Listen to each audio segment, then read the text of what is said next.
check it out. Lord Finesse, aka the Underboss, aka the Funky Man, aka Seldom Seen, aka whatever else you want to add to it. I got so many hats I wear. Representing D.I.T.C. So where are some of Lord Finesse's favorite places in the world to dig? Oh, wow. Shit. Oh, man. It's a really... Okay, Japan. You know, that was always number one. Because people don't know. The people, like owners and store owners, would come to the United States for 3 to 4 months and go all throughout the United States and shop in all these stores and bring all that shit back to Japan. So shit we can't find here is sitting up on the wall in Japan in mint condition. For a lot of money, of course. You know, but you just happy to just see it, let alone spend the money. You know, so Japan used to be like number one. That was like number one. I mean, I would dig in certain spots like, you know, Sweden, and, you know, they had a spot in Amsterdam, and you got these little nook and cranny spots, you know. And then, of course, you know, I came up on Canada late in the game, you know. It's been, but y'all still got a lot of stuff here, like, you know, at Cosmos and all these spots that I frequent them, you know. But right now I'm rehabbing and shit, you know. I go in the store, I can't just buy one record. It's just like you go in there like, yeah, I'm only gonna spend $100, and you come out like, God damn, man, I spent $1,500, man. The plan was $100, you know. So yeah, I can't go in those spots. Not me. That's my love for music that does that. How much do you think your record collection is worth? Good question. I don't know. That's a good question. They dubbed my collection a low-fat collection, you know. Meaning I don't really have no real bullshit in there. People just collect records and have 100,000 records, but, you know, 80% of that shit is trash. That's not a real record collection, you know.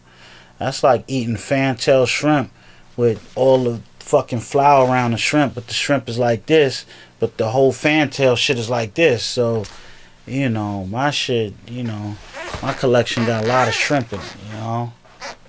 What do you have to say to people who don't respect hip-hop because they don't play a traditional instrument? That's bullshit. That's just so bullshit. Because you don't have to play. We are playing instruments, believe it or not.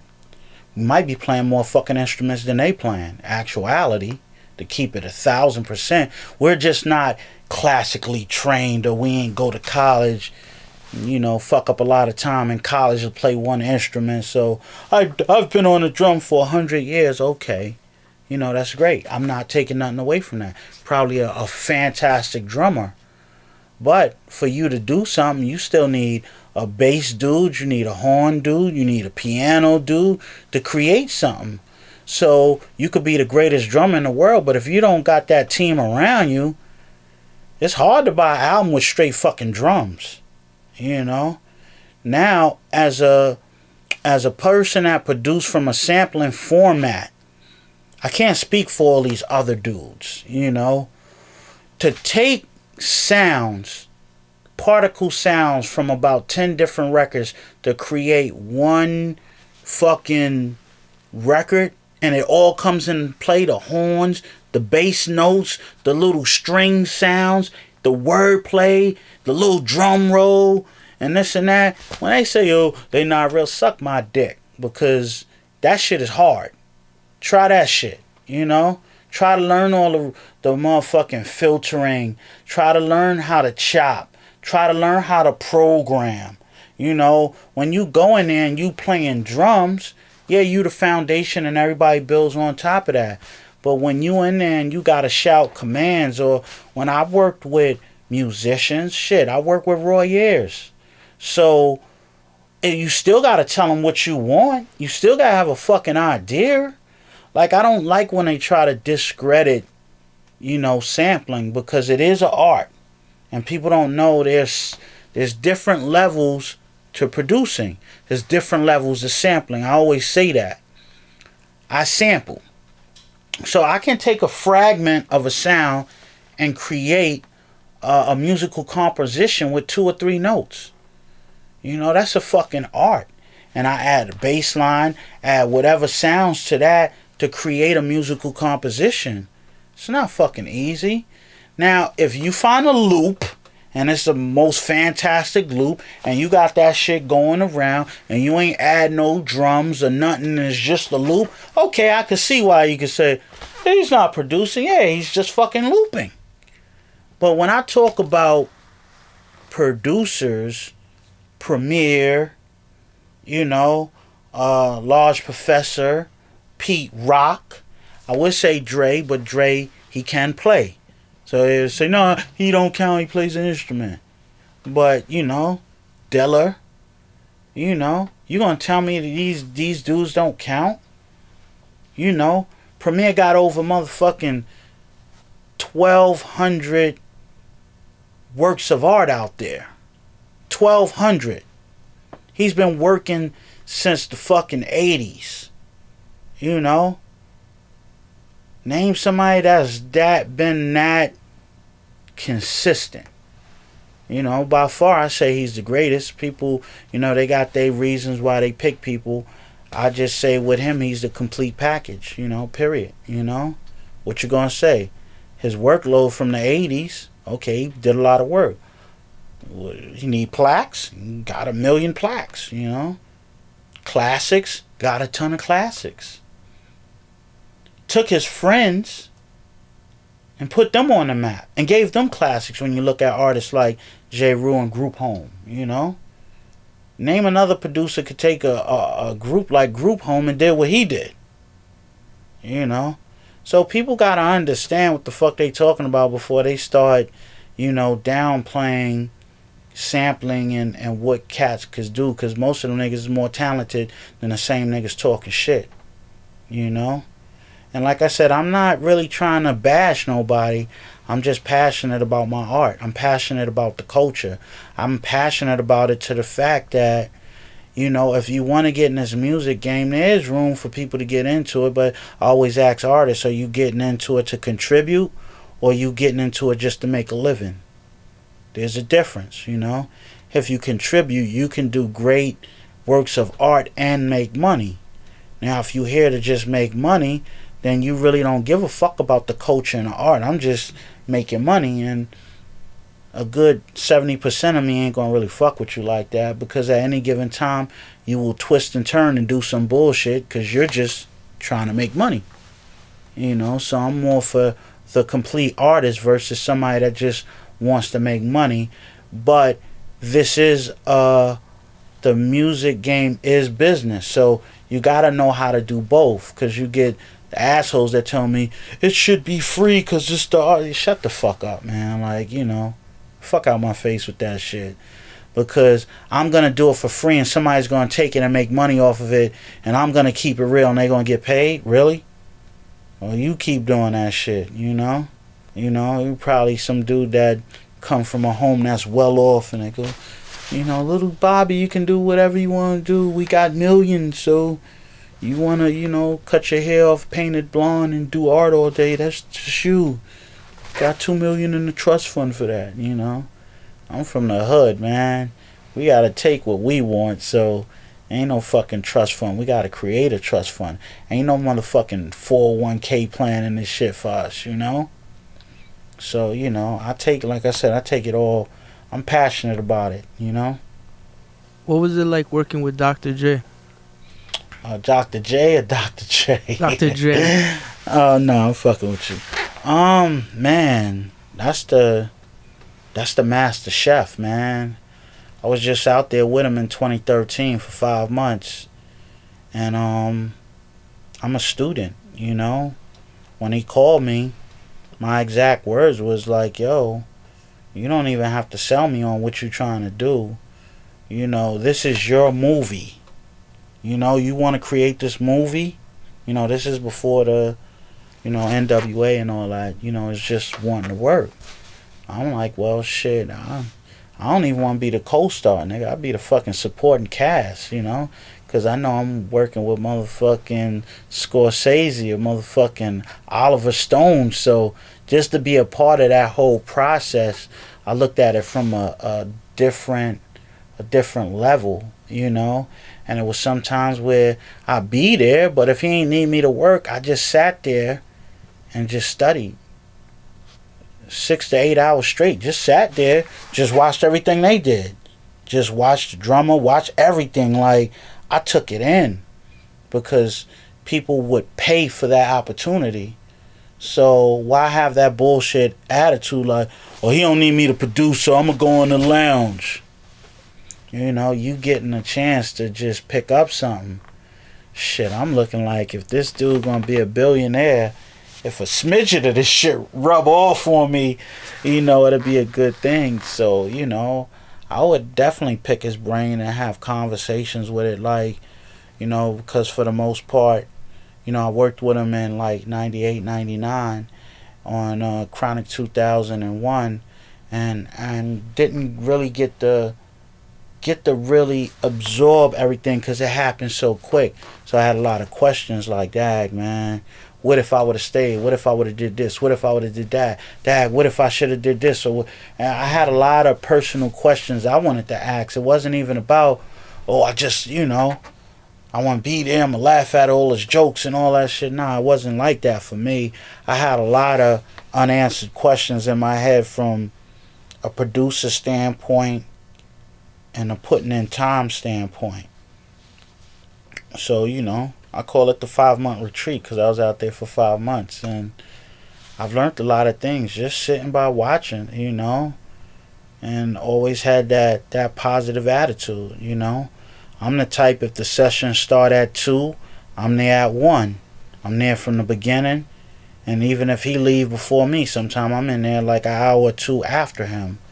You know, so that's how serious I took it. Just to learn more, to observe more, because I don't get to be around cats like that all the time, you know. I'm blessed to have a brother like Premier at like I could pick up the phone and go, yo, Preem, I'm coming to the studio, you know. That's one of my mentors. That's like my big brother. He really, I learned a lot from in a game of music as being around the showbiz or as being around a large professor. I'm around these people daily. So I'm not around Dre like that. So to get that opportunity again, I just tried to make the most of it. How did D.I.T.C form? Wow, that's... Man, how much time we got? Nah, I mean, it's an awkward story because there is no exact formula for it. I tell people all the time, it was something that happened. We ain't plan on it happen. We ain't even say, okay, D.I.T.C is gonna be the name. All that shit was organic. I mean, so organic. Like, it's just weird. It was just everything and all the stars and talent aligning at the same time because it was weird. Diamond was the first out the crew to make a record called The Ultimate Force, You Know I'm Not Playing. Okay, so it was him and Master Rob, and I used to hang out with them while I was hanging out with Mike Smooth. But at the time, they were so engulfed in The Ultimate Force that they didn't have time for artists like me, so I really gravitated to Mike Smooth.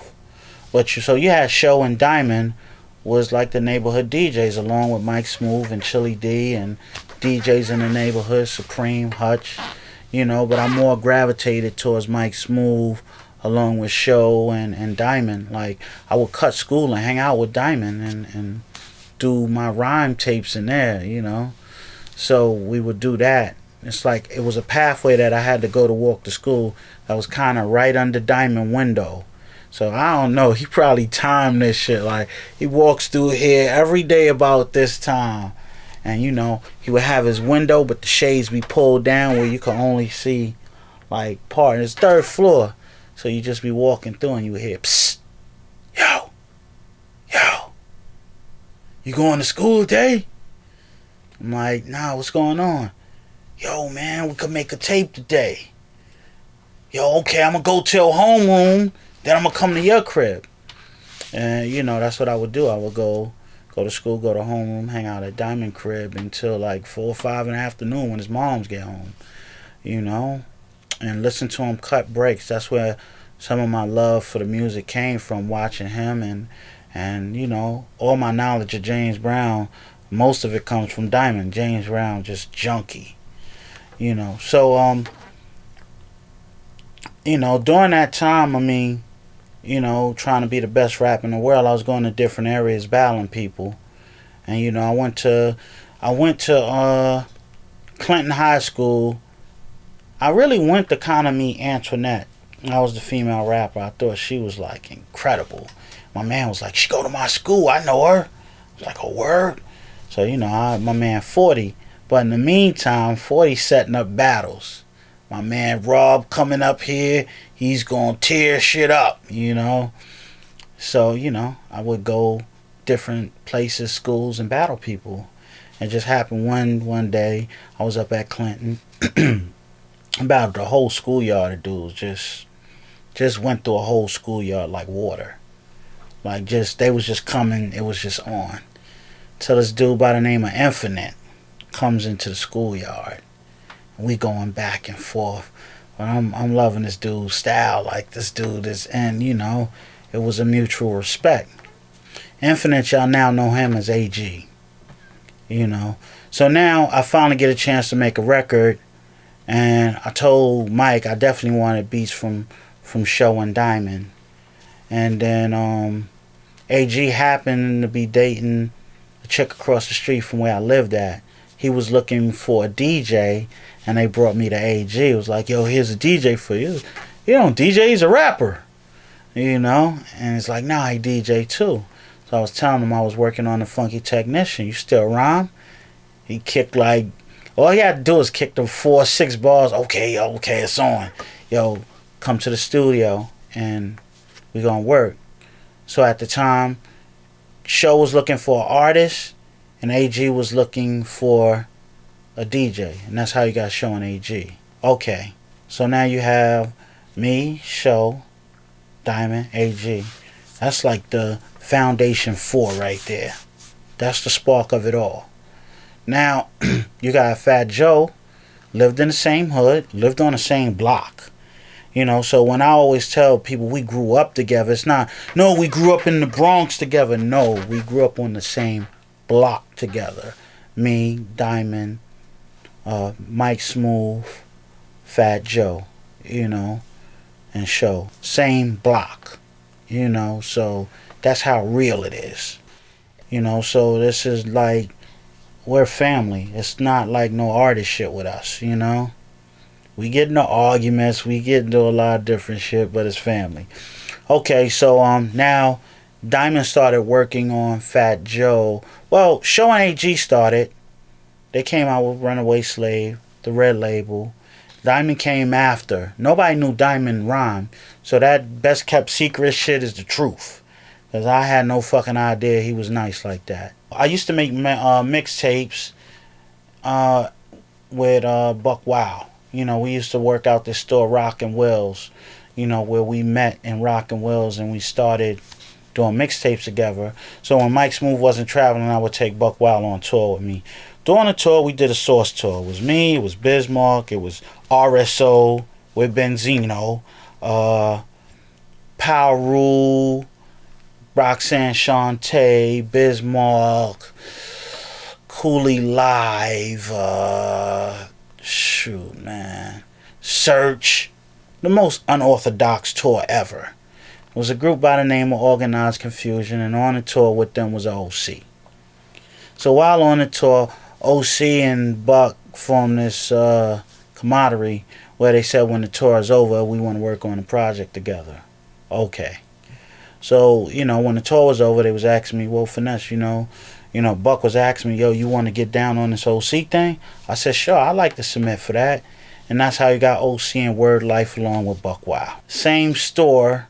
I was doing an autograph signing for the Funky Technician. And here comes this other dude with his man. He sends his man over. Like, my boy want to rhyme for you. And I was like, I'm going to give him my manager number and he could make that happen, work out. So it was like, came back across the room to me and said, yo, my man said, fuck that, he rhyme for you. If you don't like him, he won't ever bother you again. Oh, fuck that, rhyme. And that's how you got Big L. Because I was so impressed when he finished rhyming. I was getting all his numbers. He ain't need my numbers. I was like getting all his numbers. So that's how you got like digging, you know. And it's awkward because usually people form groups and then they go solo. And now you got everybody that's solo with classic albums. Everybody had classic albums from, you know, Show and AG, to Diamond, to me, to Fat Joe, to OC, Big L. Everybody got classic albums. So when you form in a restaurant with 8 chefs from different restaurants, it's very complicated and intriguing to cook that one meal. So when you got to put an album together, everybody got their own opinion because they their own boss in their own right. So that's why it was always crazy, you know, and it's a complicated maneuver to formulate a D.I.T.C album because everybody is great chefs in their own right. So some people might say, look, I want to cook with garlic. Some person might go, I don't like garlic. Yo, let's try oregano, man. That shit, I don't want no oregano. You know, so to put all that in the room and to formulate something, people don't know how hard it is because if you started like that and then y'all broke apart, okay, it was a design, a format, and a blueprint that created the first album, and you go back to that blueprint. But when you got all these different formulas and blueprints that made people successful in their own right, it's hard to bring all those blueprints in and start trying to do it again and as one. Like taking this dude built the building, everybody built buildings, and now you're going to construct one blueprint to build the skyscraper. Good luck with that. Big L, when you found out that he passed, where were you and what was your immediate reaction? Unexpected. I was on my way home when I found that out. And it's just like as soon as I got home, my pager was just going crazy. Like all everything, phones, everything was just going crazy. And I immediately went back out, drove down to where he was at. And he was like, he was covered, you know. It was, I remember sitting there, standing there with Show and Fat Joe. We sitting there watching the body covered, like in disbelief, you know, because he was the youngest out of all of us. So I'm looking like I'll probably be gone before he be gone, you know. Like he's the youngest, you know. So we ain't think that was like possible and shit, you know. When you seeing parents burying their children at such a young age, it's just like, this shit is out of hand, you know. So when that happened, I just went home and just went to sleep, man, and in disbelief, hoping when I wake up that it would just be a bad dream or something.